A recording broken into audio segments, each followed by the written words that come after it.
Hello, and welcome back to Swinging at Shins. This is part 4 of our 4-part series, all about previewing the Premier League. If this seems a little bit frazzled, it's because we are a little bit frazzled. We are late. We have a short time frame. Since the last time I spoke to you guys, I have closed on a house. I have watched Arsenal win the Community Shield, which I don't know if that's a good thing yet. So, Was it for Liverpool last year? No, it wasn't. But it was fun. So there was that. And I mean, what's he? You're busy. How are you having furnace issues in the summer? What is that? Yeah, they're supposed to do it's supposed to be regular maintenance, and it was supposed to be 4 months ago when I called them, and it's been cancellation after cancellation on their part, and yeah, they're supposed to be here Monday, couldn't do Monday, and yeah, now we're hoping on Wednesday, but let's see. Who knows? That was a bad party. It was memorable, and I can tell you it was pretty damn good. It was pretty damn good. Don't remember anything late at night, but I think that's how they're supposed to go, if I'm not mistaken. At least you made it late at night. Right? Makes it that far. Yeah, I think I was one of the later ones out. I think I was definitely one of the. I was also one of the younger ones, but yeah, made it out pretty late and pretty long night. So I would say it was pretty successful. Well, we have 5 teams. We have Brentford, West Ham, Fulham, Chelsea, and Man City to go over. But real quick, do you have any thoughts on the Community Shield? I didn't get a chance to watch it, so I did only see highlights after. Was kind of busy recuperating, unfortunately. But yeah, I did see some of the highlights.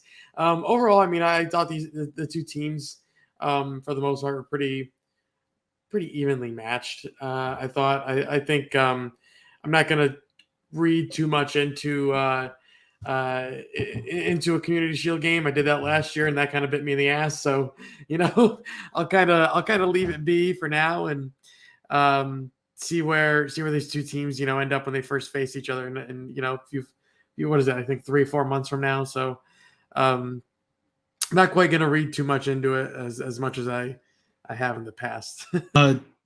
So the only thing real quick to talk about that, the only thing I will say, hey Harper, thought I locked that door, is I thought Arsenal was a more complete team, but I feel like the same thing could have been said. Hey, you. I feel like the same thing could have been said about Liverpool last year, and City definitely were kind of identity-less. This is my lovely daughter. Hi. Hey. Hi. We do have some of the best cameos on this podcast. We have great cameos. But I feel like you could say all those things about last year. Like City struggled a little bit early on, not a lot, but a little bit early on. And Arsenal had an incredibly hot start. So from this, I can glean almost nothing, but it was fun to win a trophy, and it was fun to beat City. And for everyone who says that Mick Arteta over-celebrated the goal, you got to be so sick of losing to City, and then to get that late goal and know that you're at least going to have a shot in penalties over your old boss, who keeps beating you. Yeah, no, you celebrate that. I want mine now. You got to get out of here. I was kind of surprised. Go play. We'll see you, Harper. Let's see if she actually leaves. Thank you. I don't need that.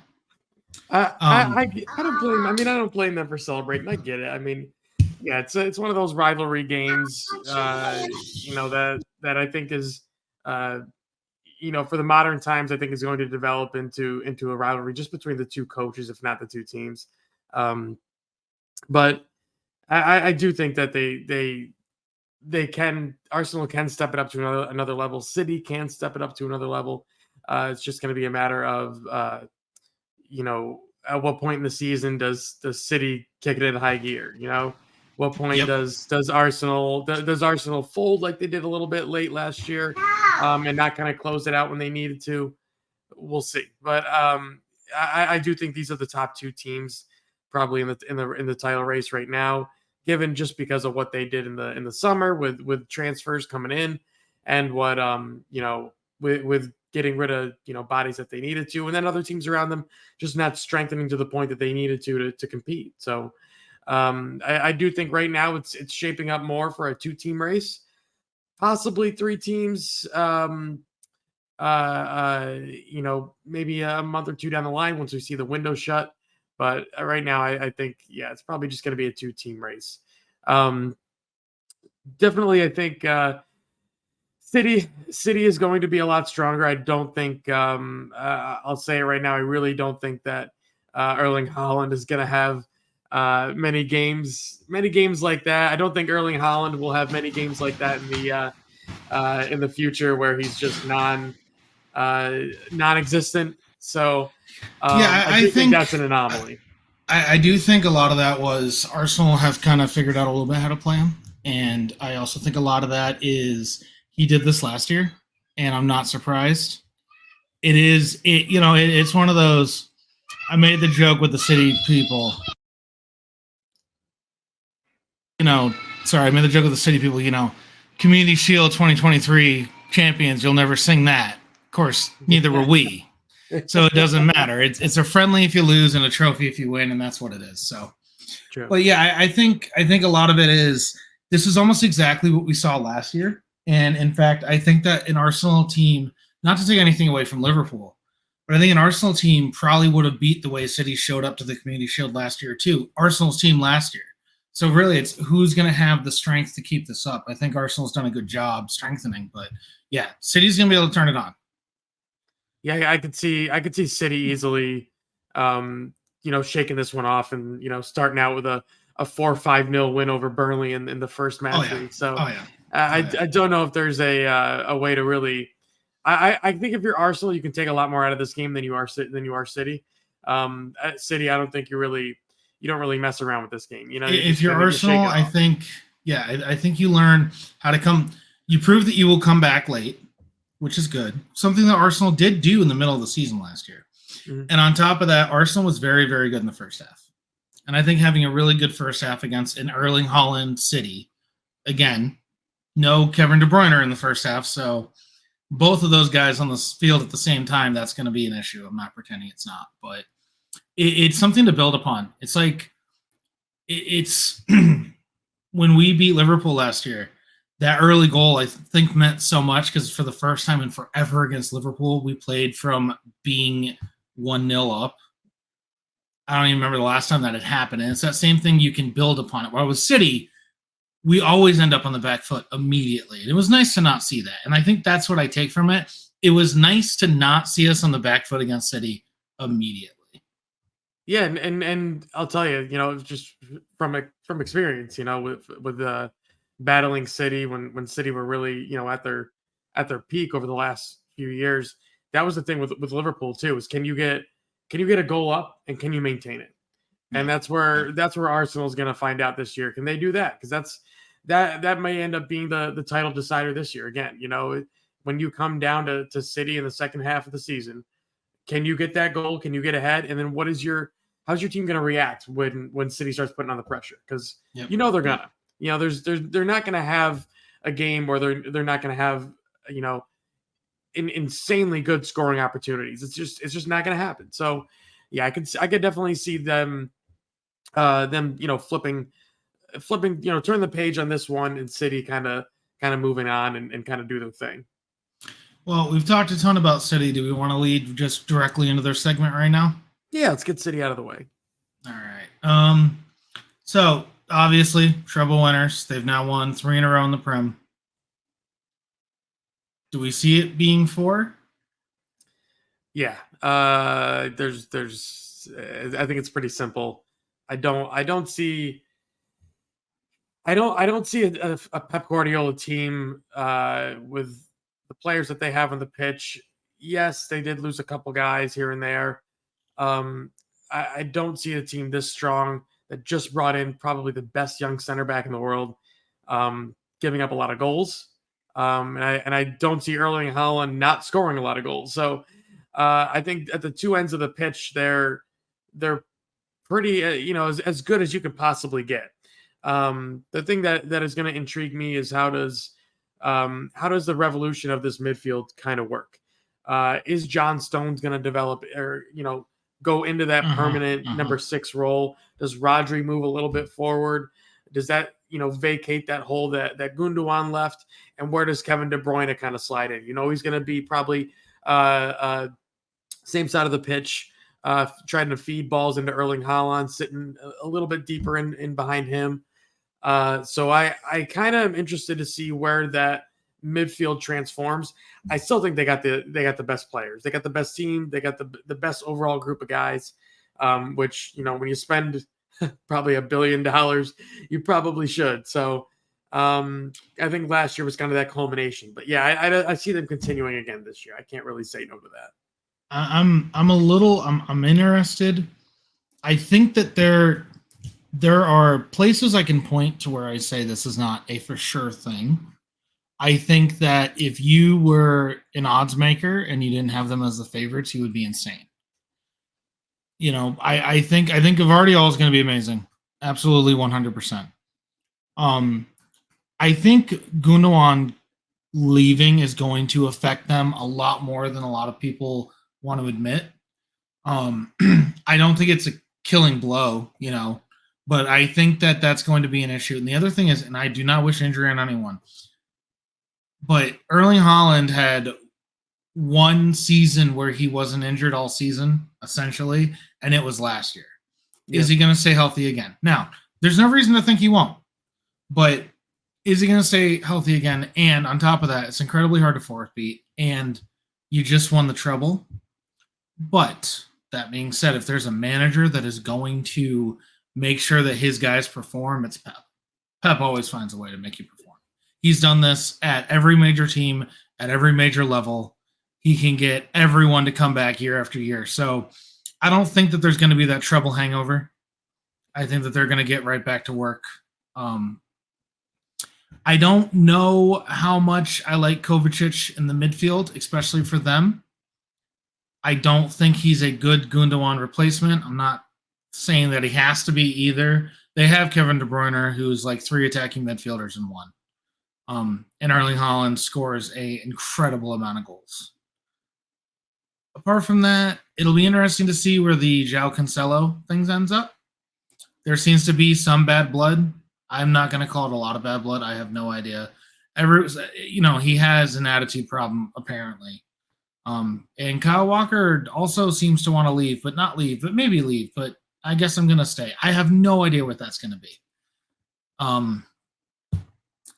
Yeah, I wish I could poke more holes, but there's not. I mean, Riyad Mahrez went to the Saudi Pro League. They got $35 million for him. That should be illegal. He's not a $35 million player anymore. He's a very good player, Benjamin Mendy's gone.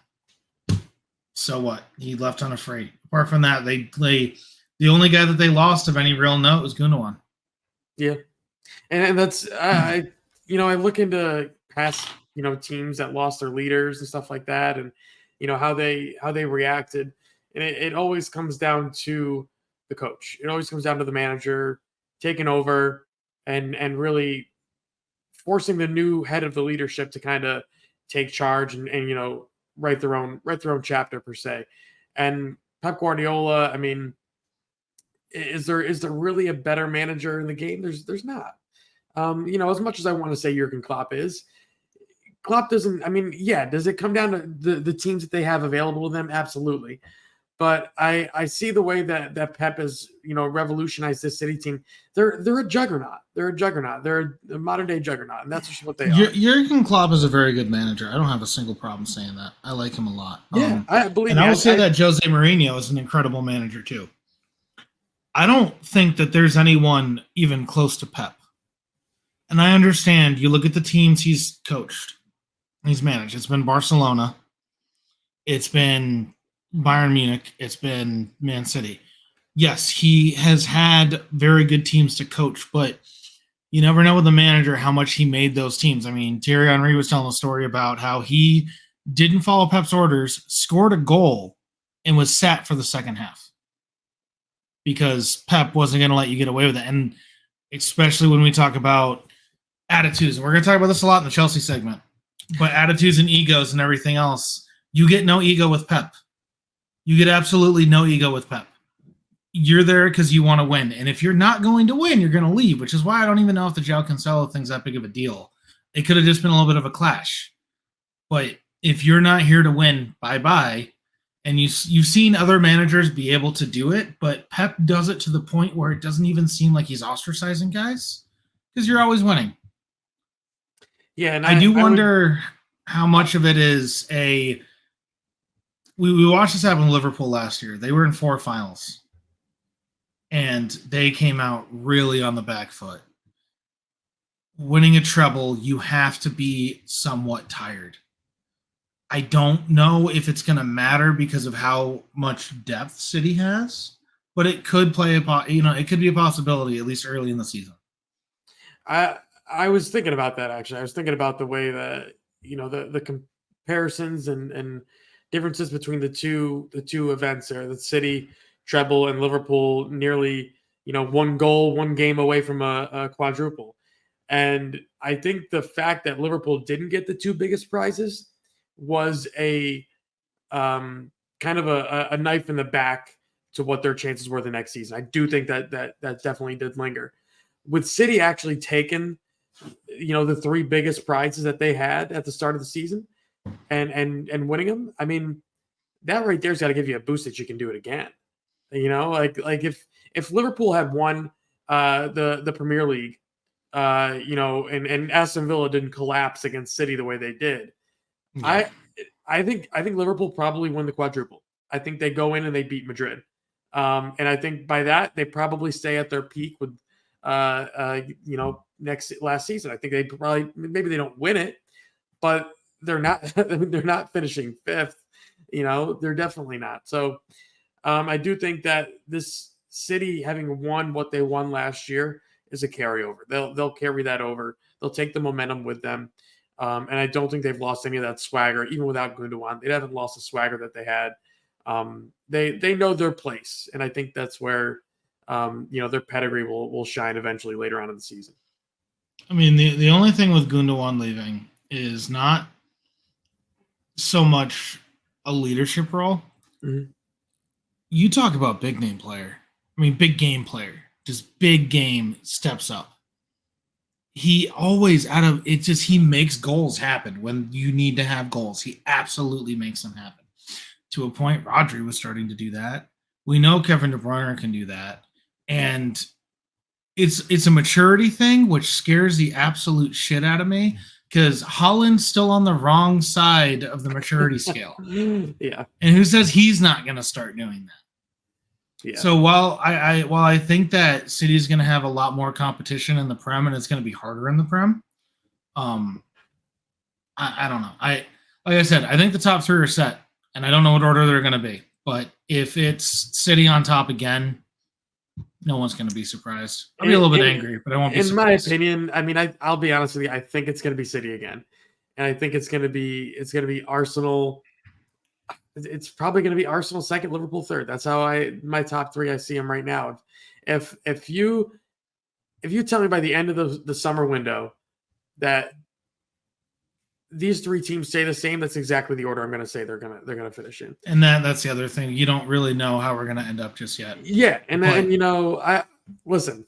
If everything stops, if there's a single way that Liverpool could add a central defender, and get a defensive midfielder, there's a chance that these 3 are now intertwined and are easily the best 3 teams in England. But I can't say that that's a thing. I can't. So I think it's a 2-team race. Liverpool's that 3rd team in the shadow. It's kind of lurking, but I don't think they're really a threat right now. Yeah, I could see Arsenal within 5 or 6 points of City, and then Liverpool within 10 or 12, and then everyone else trying to be within 15 or 20. I could very much see that. And then, we're talking about the end of the season. It's not just that, the January window. If Arsenal pull off a January window like they did last year again, where they get a Trossard and they get a Jorginho type player that can shore up exactly wherever the holes end up being, it's completely different. But we're not even done with the summer window. And There was, oh man, it's with Bournemouth last year. It was so horrible because they didn't really change anything apart from getting rid of Scott Parker, which is a huge get or a huge dismissal, I guess. But with like Aston Villa, no one expected them to be that high. Yeah, no one expected them to go get Unai either. But it makes sense. With these guys, you already know the managers are set. Their attacking midfielders are set pretty much. Mm-hmm. You know and we're about to get to this. I was going to say, the goalkeepers are. With Arsenal, there's now a question because we're going to start off the Brentford segment. Brentford have now sold their goalkeeper, David Raya. He is going to Arsenal. They've rejected a $40 million bid from Tottenham, but it looks like a 25 million or 25 million euro bid from Arsenal. That's interesting. I don't know if this is the smartest move by Brentford. I wonder if David Raya kind of gave him an ultimatum.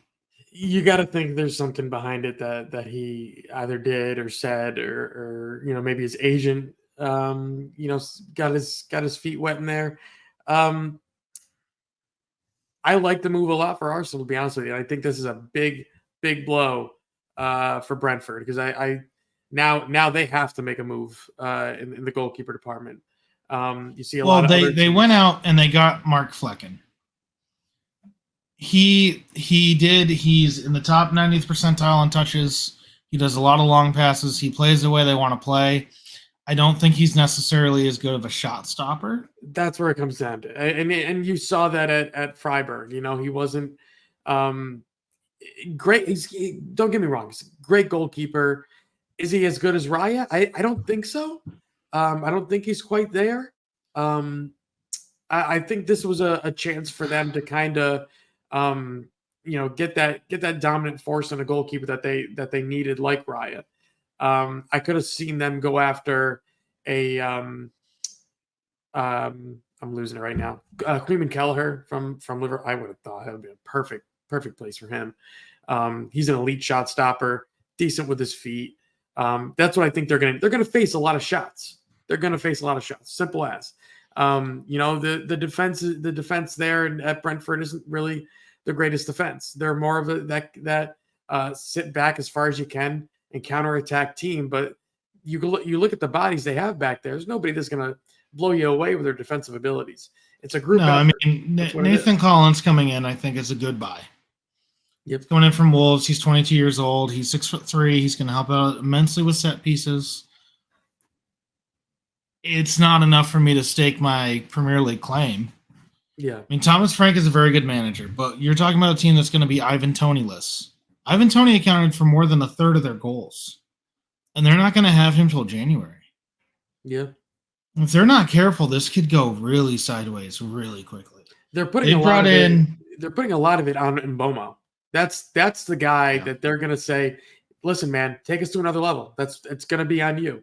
The goals are going to have to come from you. It's going to come from Wissa, who usually comes off the bench. He's probably going to get more of a starting role now, and there's got to be somebody. I would think there's somebody in the market that they could get that could maybe for a loan that could replace something that Ivan Toney brought, whether it's relative, just talking about his quickness through the middle or his ability to switch in and out of runs with the guys in the wings. Yeah. And to the counterplay. You need something like that. There's guys out there for free that could be an option. I really don't think I was thinking about it earlier. Maybe Adama Traore fits in there real well, but you'd have to move him further out wide. I don't know if there's anybody right now that you can really say steps in immediately. Are there loans out there that things could happen? Why not a loan for Anthony Martial? What is he going to do right now at United? He's been awful at United. Try to get somebody like that. Get a name, get a body in there that's physical, get a body that fits the Prem. Try something. I wonder what the wage implications of a loan for a Martial type would be. That's the problem with real small clubs like Brentford. But you got to think of it this way too. You got a guy who needs to play. He's probably going to be stuck behind some people. His health is always an issue. If you're a team like United who needs a little bit of money right now to maybe pay a wage somewhere here or there, I think that's the type of move that you make. You keep him in the league, you keep him against your opponents that you're going to play. So, he can't hurt you, but he can hurt them. So I think that's something you got to look at. Guys like that mold. Maybe not him. I mean, maybe not him. I'm just throwing that name out there as the type of body you want to replace an Ivan Toney. But and maybe not even replace. Maybe get him on a 6-month or something. On a 6-month, easy little loan, maybe for the year. Who knows? But that's the type of player. I think positionally, when it comes to what they can bring, when they're actually on the pitch, I think that's the type of player they're going to be looking for. Maybe he's even a younger guy. Who knows? So they have a bunch of guys ending loans. Most of them are young. Almost none of them are defenders. There's one guy, Finn Stevens. He's coming back from Oxford United in League One. So apart from that, they have 2 guys are calling up from the Brentford B squad, 19 and 20-year-old. Then they've spent 65 million euros on Nathan Collins, Kevin Shoddy, I believe is how you pronounce his name, but they had him on loan last year. It took 25 million euros to get him from Freiburg. And then Mark Flecken, which was 13. They are 58 million euros in the hole, saying it as, their lovely gambling owner would say. They sold Mads Bidstrup for 6 million and a center forward whose name I cannot pronounce to Galatasaray for 500,000. I don't know what other money they have. They don't play in a big stadium. They don't have the big sponsorship deals. I think they're stuck with where they are, and I wonder if they needed the Reyesel to just go. I wonder if they needed those 25 million. I'm wondering if do they pocket that, or do you reinvest? Can you reinvest part of it? I think that's maybe that's what they want to do. Maybe they're going to reinvest that on a loan for somebody and hold the rest to see what they need in January. If possible. I would reinvest at least a little bit. It is not. I know Brentford has done really well, and I like Brentford, even though Brentford ruined the beginning of the season 2 years ago. I like Brentford. But it is not out of the realm of possibilities that this team finds themselves slipping into a relegation battle in January, because you got to wonder how much Ivan Toney makes up. You got to wonder how much David Raya actually meant. But I could also see them being in the top half. Well, maybe not the top half of the table, because who knows? This table is going to be insane. But Nathan Collins could really shore up the defense. It could really be something special. Now, speaking of a team that I fully expect to be in the bottom half of the table, no offense, but we're going to West Ham. West Ham, they technically finished 5th last year. That's what that conference championship gets them. They have Europa League football. Liverpool and West Ham. That does not seem right. No, it doesn't. And it's unfortunate that, you see teams that play the way they do, are coached the way they do, that, eventually end up in a place that they do at the bottom of the table and somehow still end up in Europa League, probably taking a place away from someone else. But no, I'll be honest with you. The big story for me is obviously Declan Rice. The money they got for him and the fact that they, to this day, if I'm checking here correctly, they still have not signed a single player. Big old nothing. And that's telling. And then considering the guys that they're rumored with and that they've bid for, that they've already got rejected. I'm sorry, but they wanted to bid for Maguire and McTominay. Are you what are you trying to do? I don't know if I believe that. I really don't. Well, the bids were definitely confirmed. I think it might have been David Ornstein confirming it. But my goodness, are you just trying to stay in relegation zone? You're picking out probably the worst center back in the top 6. I'm not even joking. I think he's probably Harry Maguire's the worst center back in the top 6. And then I think you're McTominay. I get it, but for 45 million pounds, are you kidding me? The dude's a 25, 30 million pound player at most. You're getting ripped off here. One of the biggest worries I have is that Man United are finally going to realize that the midfield of McFred is a horrible midfield and that they should move on. Because that's one of the things that keeps them down. McTominay is just not that good. and neither is Fred. And them together is like the Keystone Cops out there. And it is. I don't know why West Ham wanted them. I don't know if it was a big name player. It was a hey, look at what we did. I mean, right now they're 143 up. And we know with agent fees and everything else, these are not hard numbers. They were 160 million euros in the hole last year, and they finished 14th. The Skamaka experiment is over. They sold him for £3.5 million or euros less than what they bought him for a year after having him. He has gone back to Atalanta. Declan Rice goes to, London rivals. They got a lot of money for him. We talked about it last time but they haven't turned it around. Their arrivals page is Arthur Masuaku from Besiktas, end of loan, and Nikola Vlasic from Torino, end of loan. They're 29 and 25 respectively. And from what I'm hearing, Nikola Vlasic is going back to Torino on a permanent deal. That's looks like it's probably going to happen within the next few days.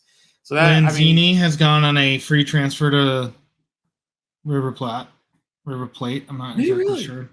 Yeah. I was actually. It's funny you mentioned. I was actually watching Copa Libertadores today. I'm just watching them. Crap. Did not go the way I wanted it to. So I also just misspoke because Masuaku just made not just, but has been sold back to Besiktas for £2 million. So they have nobody. Like literally nobody. Nobody has come in. Even their end of loans arrivals have been moved on.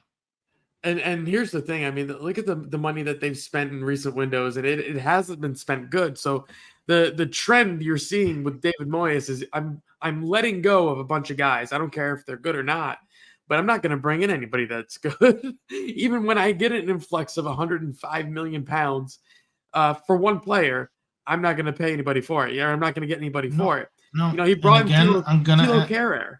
I mean, what a horrible signing! Absolutely horrible signing. Looks like maybe they're going to try to get this team.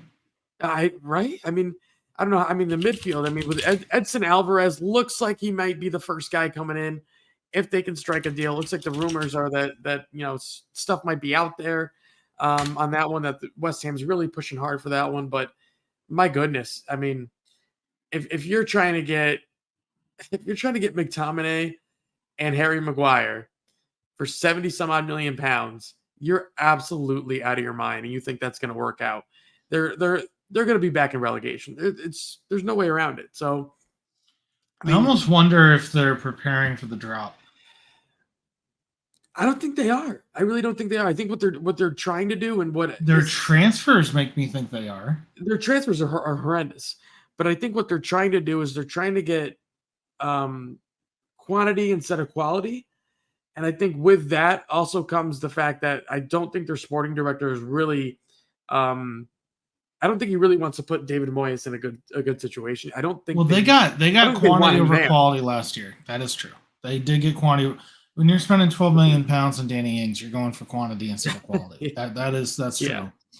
Yeah. Latest rumors, like you said, that's Alvarez, but that's a defensive midfield. Again, I still don't know who scores goals for this team. Yeah. Well, and the other thing is, I think the whole idea of a Rice replacement is it's almost folly. Like, you don't replace Rice. It's like if City lose Haaland, and I've heard it more this past summer than almost any summer. Arsenal fans, we need a true number 9. Why? Because City does. City has one. Yes, they have Erling Haaland. We can't go get another Erling Haaland. There's one of them, and he plays for City. City won the Premier League like 5 times without a true number 9. We don't need a true number 9. We need to figure out. And again, we scored enough goals last year. We let too many in. And it's like this whole 1-for-1. It's that Stina Moneyball where it's like, does another Jason Giambi exist? And if he did, could we afford him? And that's what West Ham's got to do with Declan Rice. Does another Declan Rice exist? Possibly. I'm not saying Declan Rice is one of a kind, but if he does, West Ham is not buying him. So what are you going to do? Yeah, I guess you need another guy in the center to, midfield, but it's just everything. You don't have anyone to score. Ben Rama is your best attacking chance. That is where your issues are. Let in more goals, but you need to find a way to score more.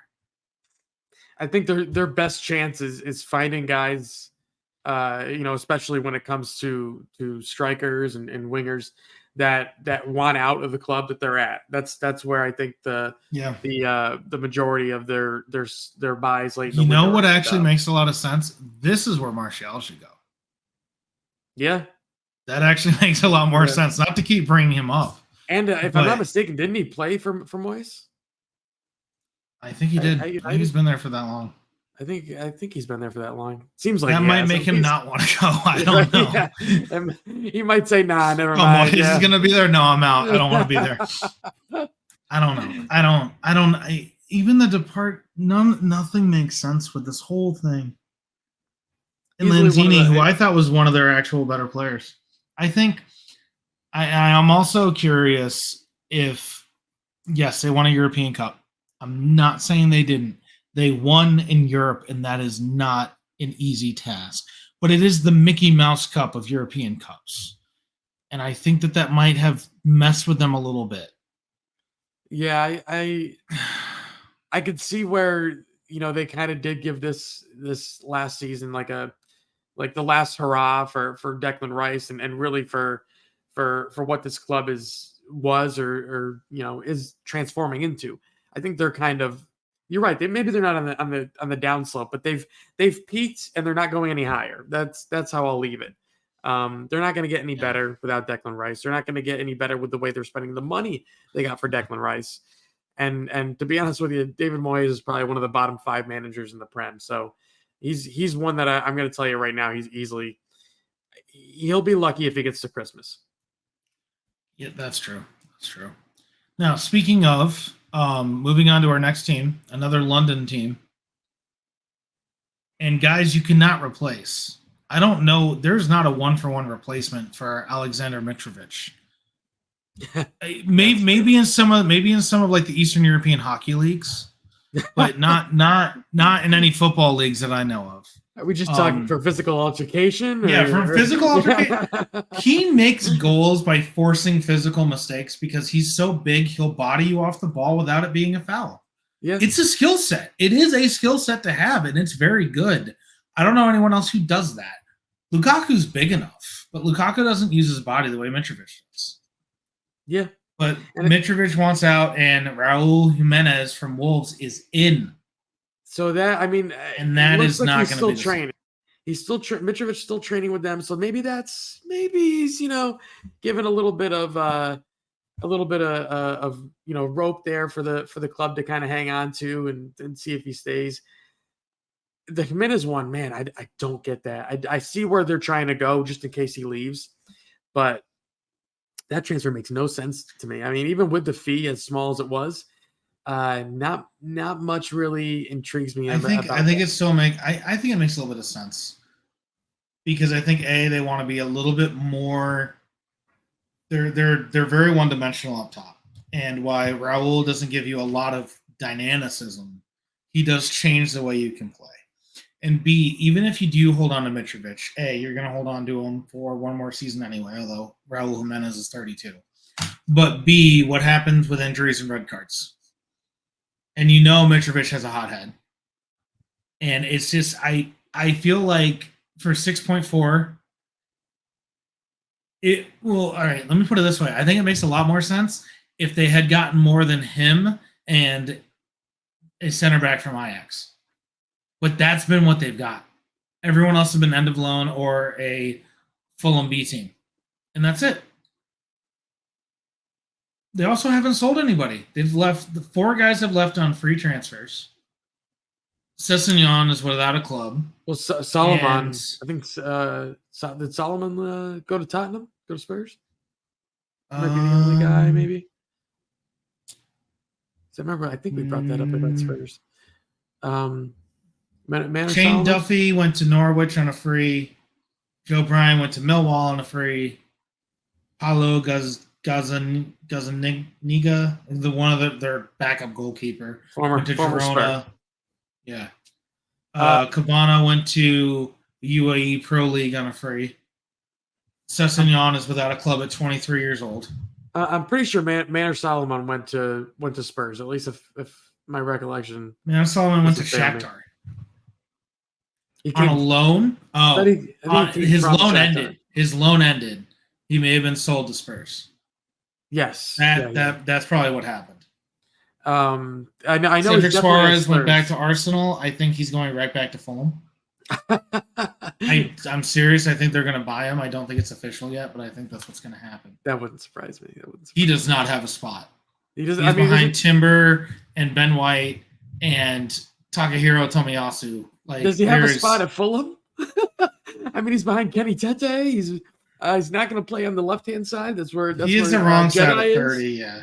Yeah. I mean, he's at this point. It's does he go back to Portugal and go play in the league over there? I mean, that's one of the guys I'm interested to see what the heck happens at the end of his career because so much is brought up about him, how good he was, and at one point was one of the better, was one of the better top flight fullbacks, you'd say. Maybe not in Europe, but in the leagues he was playing in. Here's the thing about Fulham. Fulham are one of the clubs that, again, they yo-yo. They go down, they go up, they go down, they go up. But when they become as good as they were last year and found the gems that they found last year in, Paulinho, I thought Reed was probably one of the better midfielders they had last year. Tom Kearney still doing his thing. They've got the pieces to make the system that they have there work. And Marco Silva, is not your average run of the mill mid, lower side of the table club manager. He's not. He's a guy with pure tactics that knows what he wants to do, wants his teams to really spread the ball, wants his teams to really go at it, drive, at a defense. And then, on the other side of things, clear the ball, clear your lines, clear the ball. Your keeper, has to be pretty decent with his feet and a good shot stopper. That's all he asks for. Yep. And that's exactly what Bern Leno does.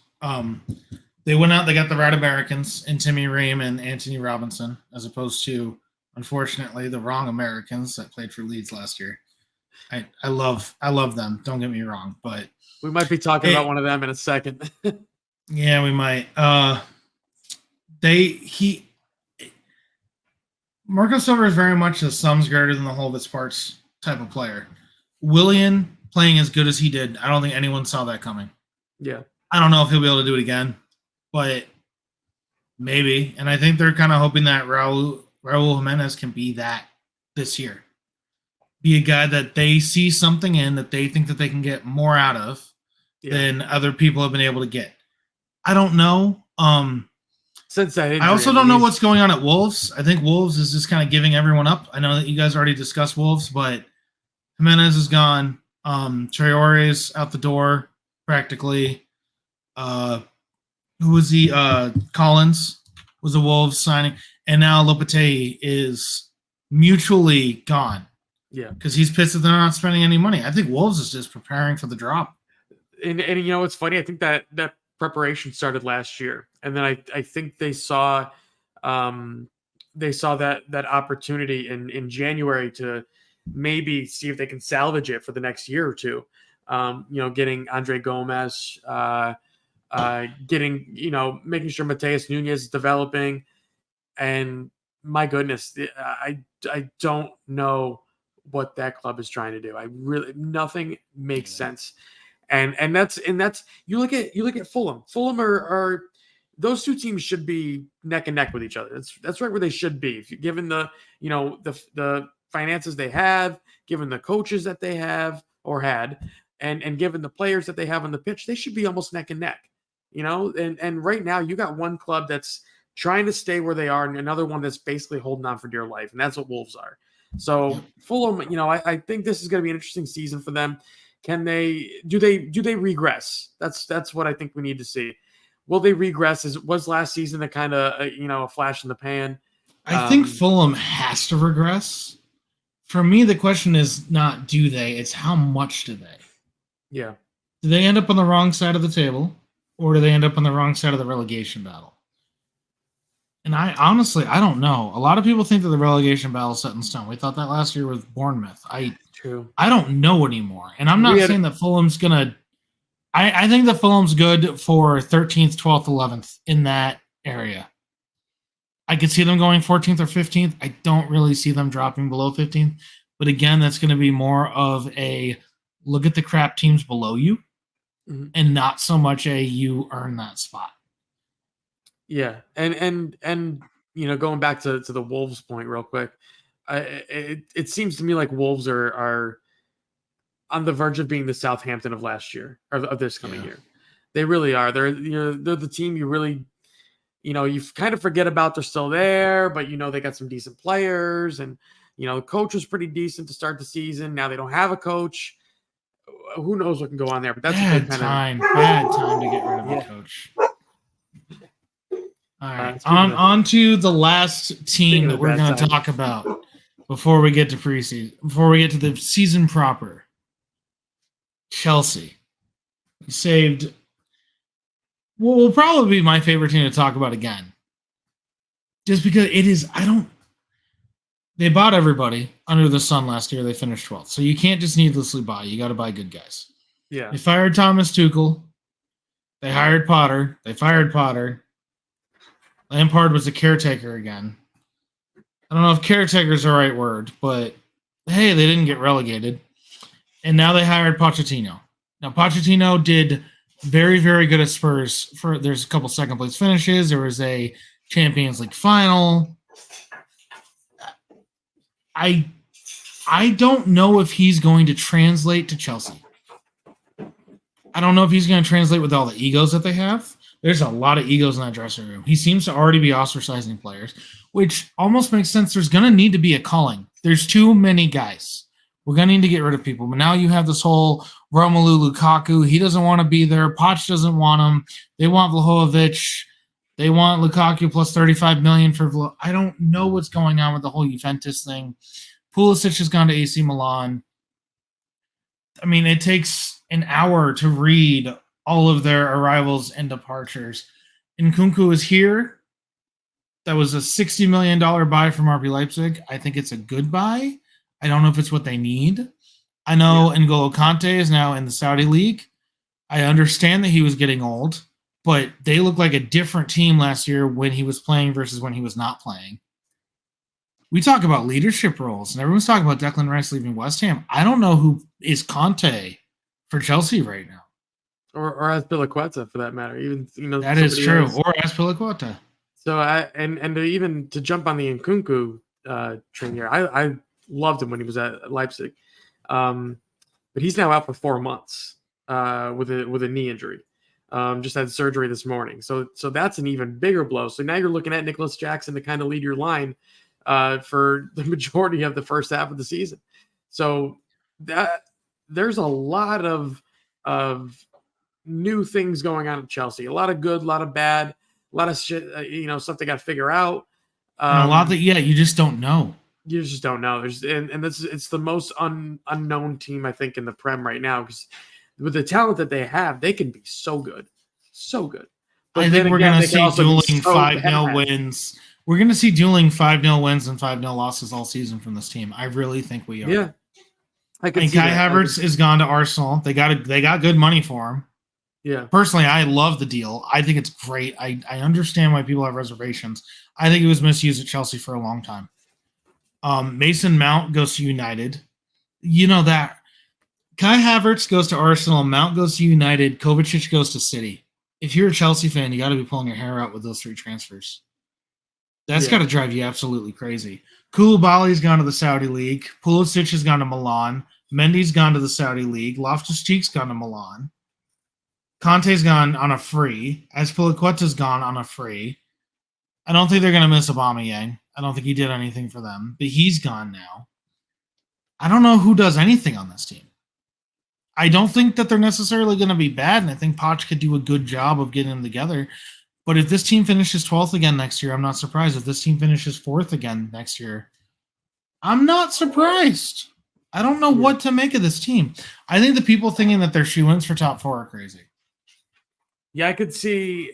I mean, I definitely could see them finish top 4 at some point. I think that's definitely I something could. that I think they could get on a hot streak. They're one of the teams. I Difference is think. shoe-in. There are some No, people who are no, like they're not. Chelsea definitely second No. or third, and I'm like, no way, they're No, definitely I anything. think fourth is their ceiling. I think their basement is still probably ninth.